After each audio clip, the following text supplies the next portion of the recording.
see you there. It's Aston with Moto2N. I'm here to talk about what I do for a pre-ride inspection on my street bike. My street bike's an older sport bike. It's a 2002 ZX7R. I'll talk more about it either later on in this video or I'll make a whole nother video about it. I think that this bike deserves a little bit more attention, that's for sure. But today we're just talking about the pre-ride inspection that I go through before I ride it. It's very important to me that my tire pressures are where I want them to be. So the markings on this bike will tell you that it takes 42 PSI in the rear and 36 PSI in the front. I found through experience that I prefer my tire pressures to be a little bit lower in the rear, and I found the front tire pressure is about bang on. So anywhere between 34 and 36 PSI when they're warm seems to be pretty good. And by warm, I mean warm outside. I don't check hot pressures on street bikes like I do with my race bikes. But I do like to run the rear tire on this bike at about between 35, 36 PSI, 34, 36 PSI. We don't have to get too terribly specific about it. It's just a street bike. I've just found that running slightly lower tire pressures in the back just feels better to me. I weigh under 200 pounds and I rarely carry a passenger. If I was carrying a passenger, or if I plan to, then I would put 42 PSI in the rear. And if I was carrying a particularly heavy passenger, I might run more like 44 or 45 PSI in the rear tire, but I hardly ever carry a passenger. The other thing that's very important to check before you ride your motorcycle is that the oil is full. So some bikes have a dipstick, other bikes have a little sight glass. Most newer Kawasaki's have sight glasses. Older Hondas might have a dipstick. It depends on what your bike has, but you'll want to find out how to check your oil, and then definitely check your oil every couple rides. I do it before every ride because I like to see that the level is exactly where I left it, so that I know that my bike isn't burning any oil and that it's not losing an excessive amount of oil. You can usually tell if they're losing oil because they will be dripping off of the bottom. That is not normal.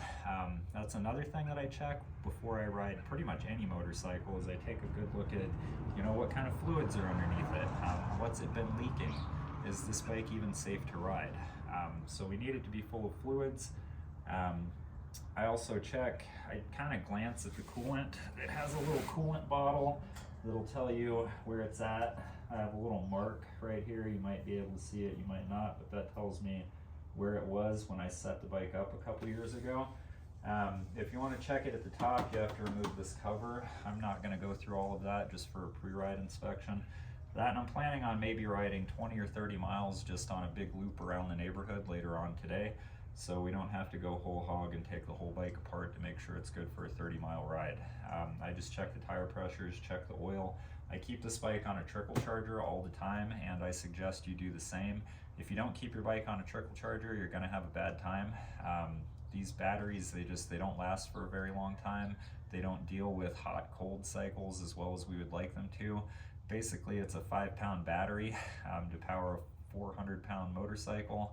The batteries themselves only cost between $50 and $100, which is funny because the battery in your cell phone's a hell of a lot smaller, but it costs like $300 to $500 or something. I don't know, I haven't had to replace one in a long time. I just get new phones. But anyway, neither here nor there. So I check the bike for leaks. I check just a general visual check, everything that I can look at. If it's been a while since I've changed the brake pads, I'll glance at those. I know for a fact these are good because I changed them like last summer, and they're very easy to glance at. They're good to go. The fronts, they're getting close, but I know they have another couple rides in them, so I'm not going to check that today. And then yeah, I fire the bike up. This bike can be a bear to get running when it's cold outside. Pretty much anytime it's under about 60 degrees outside, it takes a couple minutes to get it going, to get it warmed up. Anyway, at this point I'm rambling, so let's check the rear tire pressure and see where we're at, and then adjust it as necessary.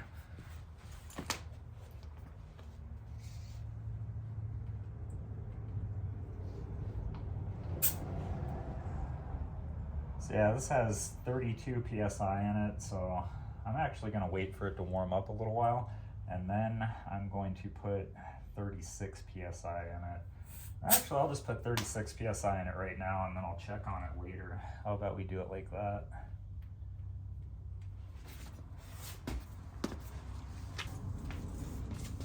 So we need to go up about 4 PSI on this. which is like nothing. So I'm gonna take my leaky ass air chock and then fill it a little bit past where I think it should go, and then we'll let a little bit off using the tire gauge. So yeah, that got us up to 38.5. So we're gonna go down to 36. That'll work right there. Replace my valve cap. Now we're gonna go check the front. I have to do a jump cut here. We're gonna be rolling across. So yeah, let's check the front, see where we're at there. Come on, get off there. Valve cap was on a little tight. So it can be tricky getting past the rotors, but this has 32, well, it has like 30.5 now, so we're gonna turn it up to 36, and then we'll call the tires good. But because it's gonna warm up about another 10 degrees outside,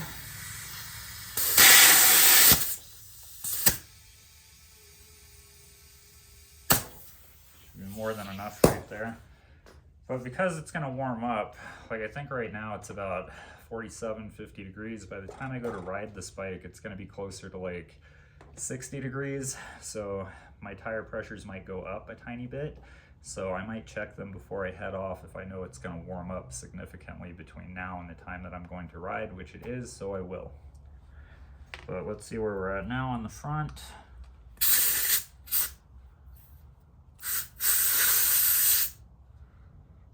We're at 40 something, so we're gonna go down to 36.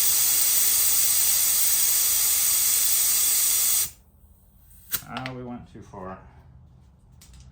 Amateur hour up here with the tire pressures.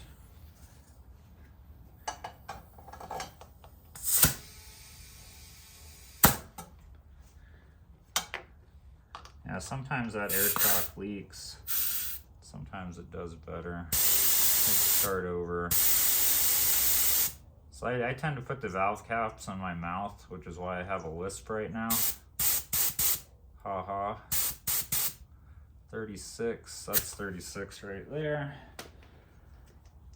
I'm wearing sunglasses because I hate the way that my eyes look on video. Maybe I'll get used to that at some point, but not anytime soon. So while I'm sitting here next to the front wheel, it's a good time to check my front brake pads. So looks good on the right side. Left side also looks good. These are about like 30%, and I'm pretty sure they're EBC HH pads. You can kind of tell by the black backing plate. It's like a goldish color, although they could be anything. They look like centered pads. They're definitely not organic because the pad material isn't black. Anyway, the front brake pads are in great shape on this bike, so no worries there. We go look at the rear brake pad real quick too.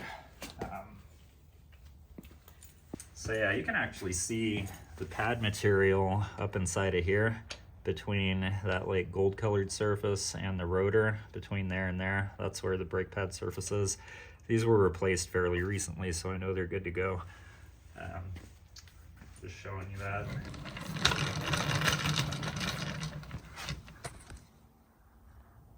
So the sight glass right there, that's how you check the oil on this bike. I always set it for the top marks there. So that way every time I check it, and I check it in this exact spot on the ground. So as long as it's in this exact spot and the oil level stays where it should be, then I know that there's no leakage coming from the cooling system. And I know that it's not burning any oil, which it's not. So yeah, once I know that my tire pressures are where I like them, the oil is full, and that it hasn't gone over its mark and it hasn't gone under its mark, that indicates to me that the coolant level is where it should be, that no coolant has leaked down into the oil, that no fuel has leaked down into the oil. That's something that can happen if your carburetors get screwed up, by the way. So on these old sport bikes, it's important to check the oil before every ride. I'm working with carburetors and a petcock, so if I accidentally leave the gas on and then those carburetors decide to start leaking, I'm gonna end up with a full tank of gas on my garage floor, which is pretty common for owners of old bikes that are in like states of disrepair. I've had a couple customers lose entire fuel tanks of fuel onto their garage floors, and I've had to explain that, like, hey, gasoline isn't that flammable. Just don't smoke a cigarette in your garage. Let it air off. It will air off eventually. Wives hate that, by the way. So anyway, yeah, that's some rambling, some about me, some pre-ride checklist stuff on an old sport bike. One of these days I'll go over all the mods that this bike has. I wouldn't call it a build, but it's a bike that's in good rider shape. I enjoy riding it. It's not perfect. It has about 22,000 miles on it, so that's quite a few. Anyway, hope you enjoyed this little pre-ride checklist video. I have some editing to do. I will catch y'all on the next one. Thanks for watching.